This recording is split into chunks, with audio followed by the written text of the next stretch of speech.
This video is brought to you by CuriosityStream. If you sign up using the link in the description, you'll also get access to Nebula, a new streaming platform that I am a part of. But more on that at the end.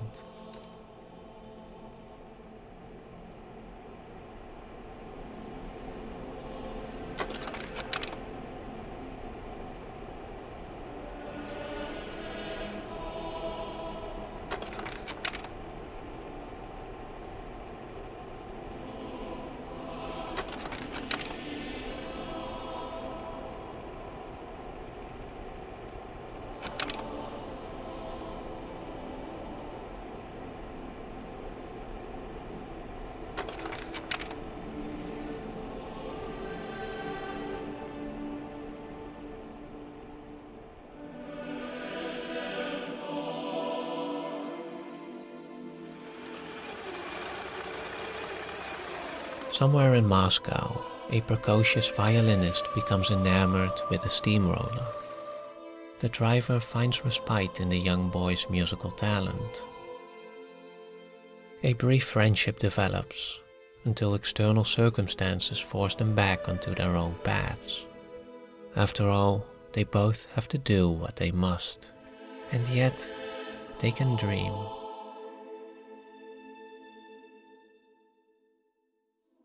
This is The Steamroller and the Violin, the 1961 graduation film of Andrei Tarkovsky.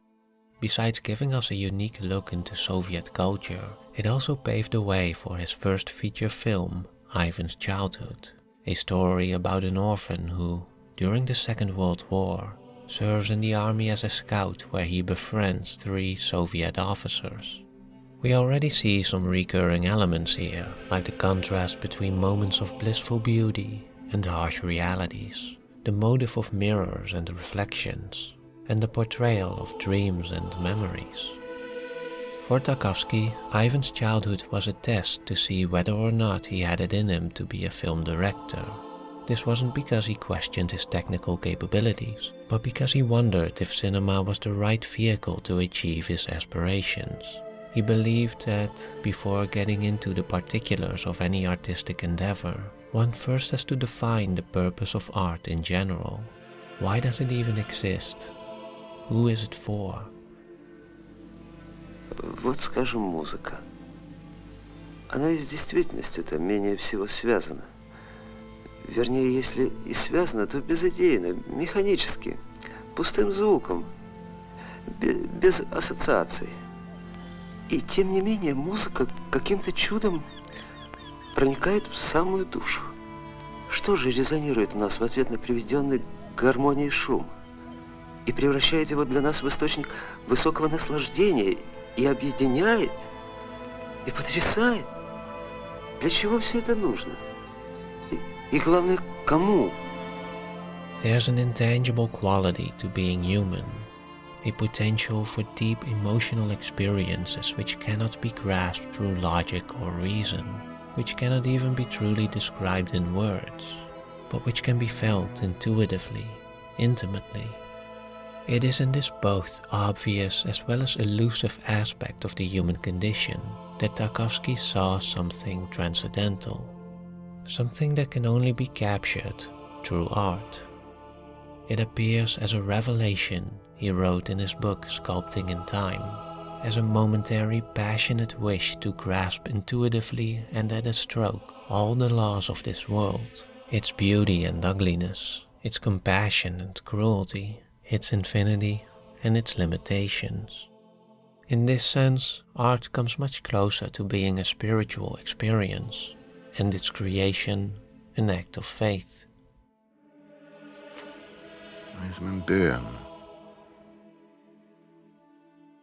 This we see in Andrei Rublev, Tarkovsky's film about one of the greatest medieval Russian painters, in which the main character's spirituality is directly connected to his creative passion, and where the loss of one also means the loss of the other.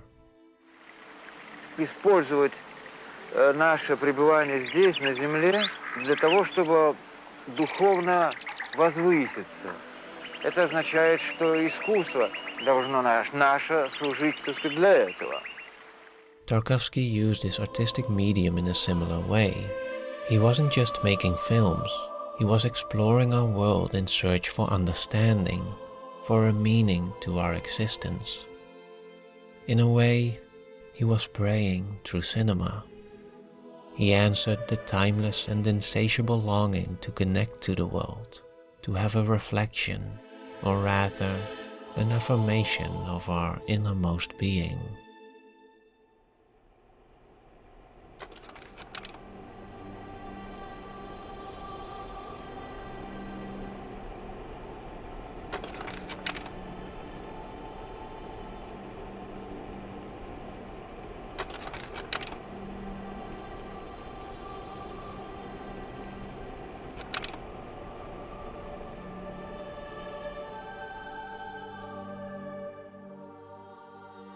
Наука. Чепуха. В этой ситуации одинаково беспомощны и посредственность, и гениальность. Должен вам сказать, что мы вовсе не хотим завоевывать никакой космос. Мы не знаем, что делать с иными мирами. Нам не нужно других миров. Нужно зеркало. If we had a mirror reflecting our deepest self, what would it reveal?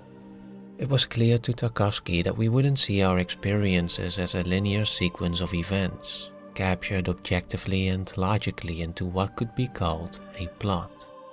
Instead, we would see a complex web of thoughts, memories, and emotions. We would see a being that experiences the world subjectively, gives shape to it subjectively, that moves through the present and observes each new moment with a consciousness made up of infinite impressions, distortions, and associations. Solaris was a particularly interesting exercise in this regard, as it tells the story of a man sent to a distant space station to study a mysterious, seemingly sentient ocean which can peer into people's minds and manifest what's inside. А кто приходил? Она умерла 10 лет тому назад. То, что ты видел, материализация твоего представления о ней. Прозондировал им наши мозги и извлек из них что-то вроде островков памяти.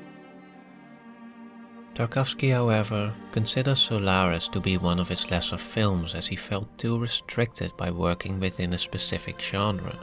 That might be why, for his next project, he didn't use any science fiction elements to create an external representation of our inner world. Instead, he placed the camera directly inside, filmed as if we are directly witnessing a man's interior landscape, and created the mirror. Даже когда я просто вспоминаю и детство, и мать, то у матери почему-то всегда твое лицо. It perfectly showcases the unique quality of cinema, how it is capable of sculpting time according to our subjective experience of the world and of our lives. Tarkovsky's other films, like Nostalgia, which is about a Russian poet traveling to Italy where he becomes nostalgic about his homeland, also used these techniques to capture how we in one moment might be observing something immediate in front of us, and be transported to a distant memory in the next. It shows both the hectic movement of our minds, constantly wandering, recollecting, imagining, and its moments of stillness, of concentrated focus, of listening to sounds slowly turn into rhythm.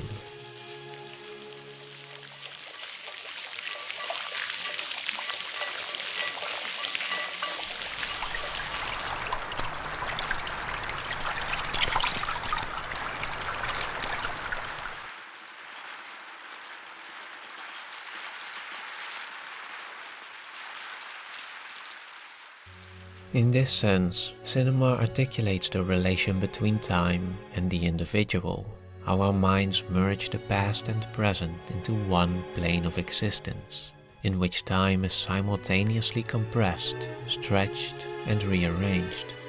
It reflects how we are indeed islands of memory. Time is said to be irreversible, and this is true enough in the sense that you can't bring back the past, as they say. But what exactly is this past? Is it what has passed?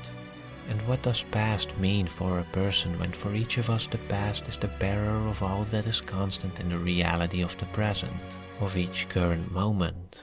In a certain sense, the past is far more real, or at any rate more stable, more resilient than the present. The present slips and vanishes like sand between fingers, acquiring material weight only in its recollection.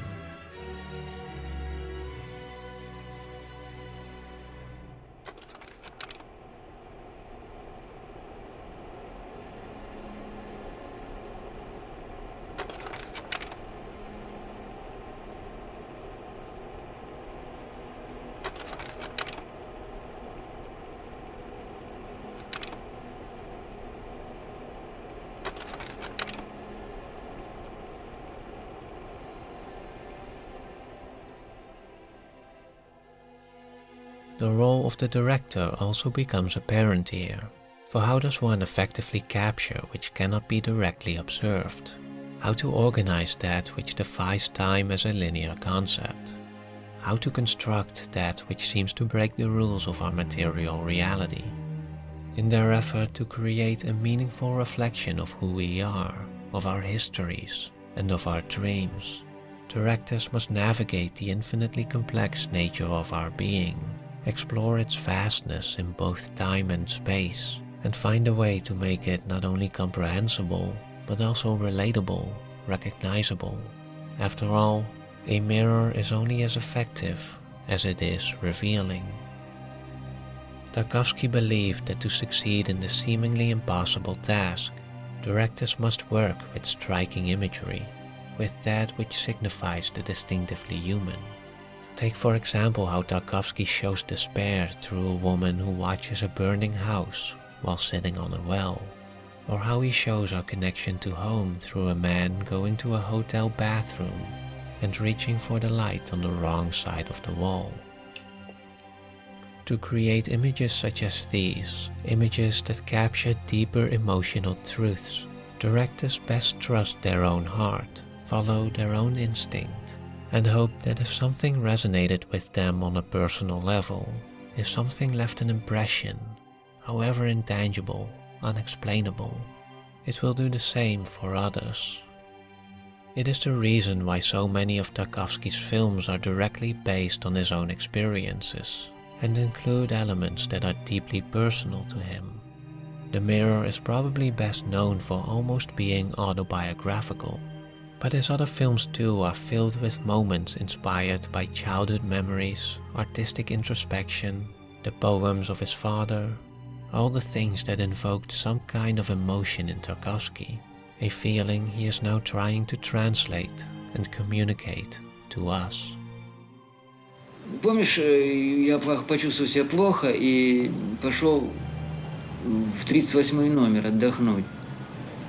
Меня поразила эта комната, поскольку в ней окно, она очень странная какая-то. То ли это больница, то ли какое-то таинственное место, где человек может только очень плохо себя чувствовать. И мне показалось, что мы должны сделать сцену здесь, в этой комнате, связанную с нашим героем.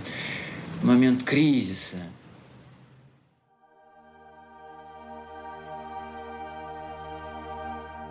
In a way, the director becomes like a composer, driven by emotional intuition and using an internal compass to organize sound into music, into a symphony that transcends the boundaries of noise, that becomes something more, something that resonates and moves deeper than words can explain, a true mirror to the lyrical sensitivity in our hearts, the poetic essence of who we are.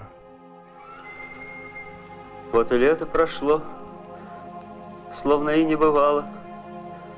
На пригреве тепло, только этого мало. Все, что сбыться могло, мне как лист пятипалый, прямо в руки легло. Только этого мало. Понапрасну не зло, ни добро не пропало. все горело светло, только этого мало. Жизнь брала под крыло, берегла и спасала. Мне и вправду везло, только этого мало. Листьев не обожгло, веток не обломало. День промыт, как стекло, только этого мало.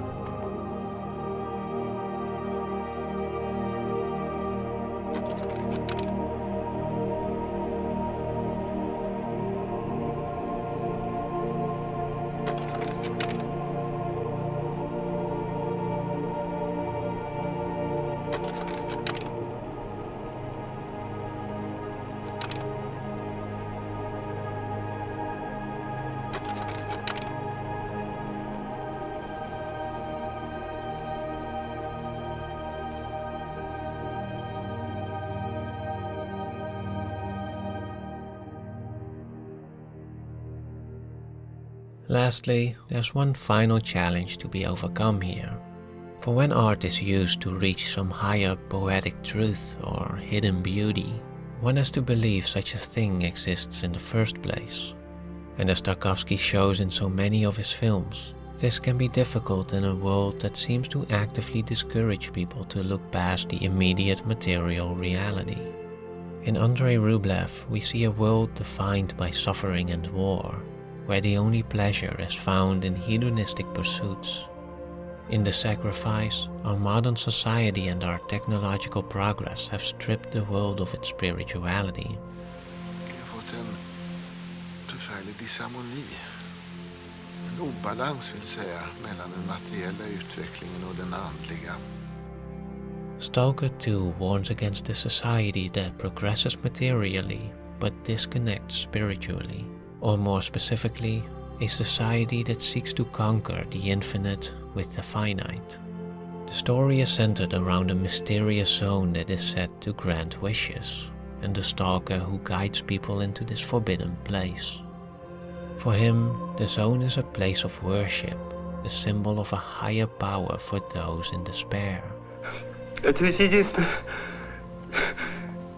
место, куда можно прийти, если надеяться больше не на что. Да ты просто юродивый. Ты ведь понятия не имеешь, что здесь делается. But when seen in purely material terms, the zone also becomes a symbol of mankind trying to harness a power it isn't equipped to handle, of a society that has become too grandiose to believe, to hope in something greater than itself, that disregards all that which is experienced irrationally, poetically. In this world, an artist like Andrei Rublev is unable to create. In this world, a believer like the stalker is rendered purposeless. Счастье мое, свобода моя, достоинство, все здесь. In this world, where the material eclipses the spiritual, we are heading towards certain doom.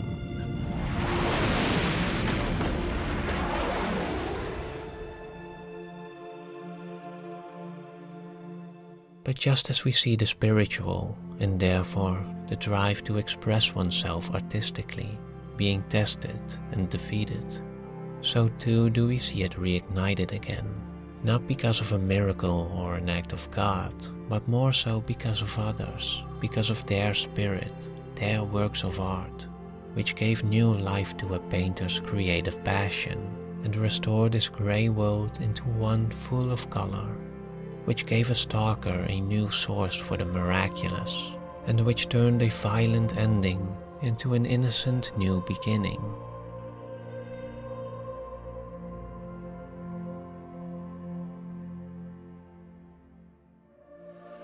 And with this, we are once again back to the purpose of art, and the question of why people go to the cinema, sit in a darkened room for 2 hours, and, as Tarkovsky put it, watch the play of shadows on a sheet.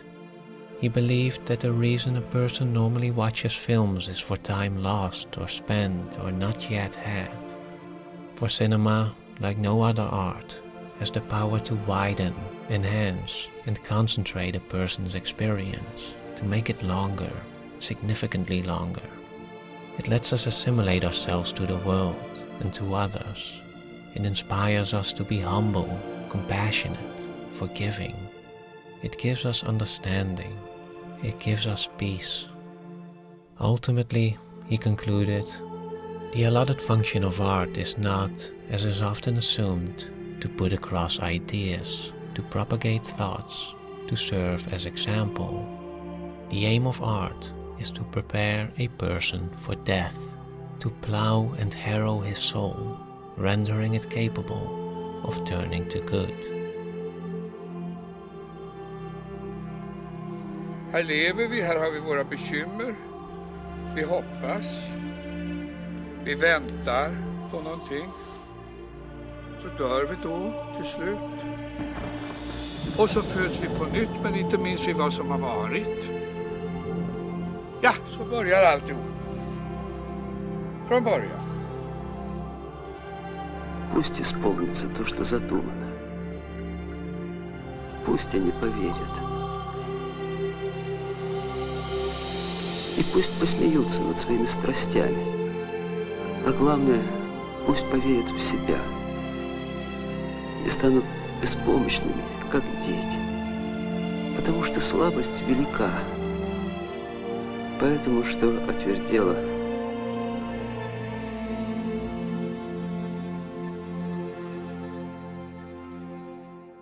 This has been a passion project of mine for quite some time. I really wanted to convey Tarkovsky's art in the way he envisioned it, not as something to be intellectually dissected, but as something to be felt. I knew the results would be slower, more experimental than some of my other videos, which always comes with some hesitations.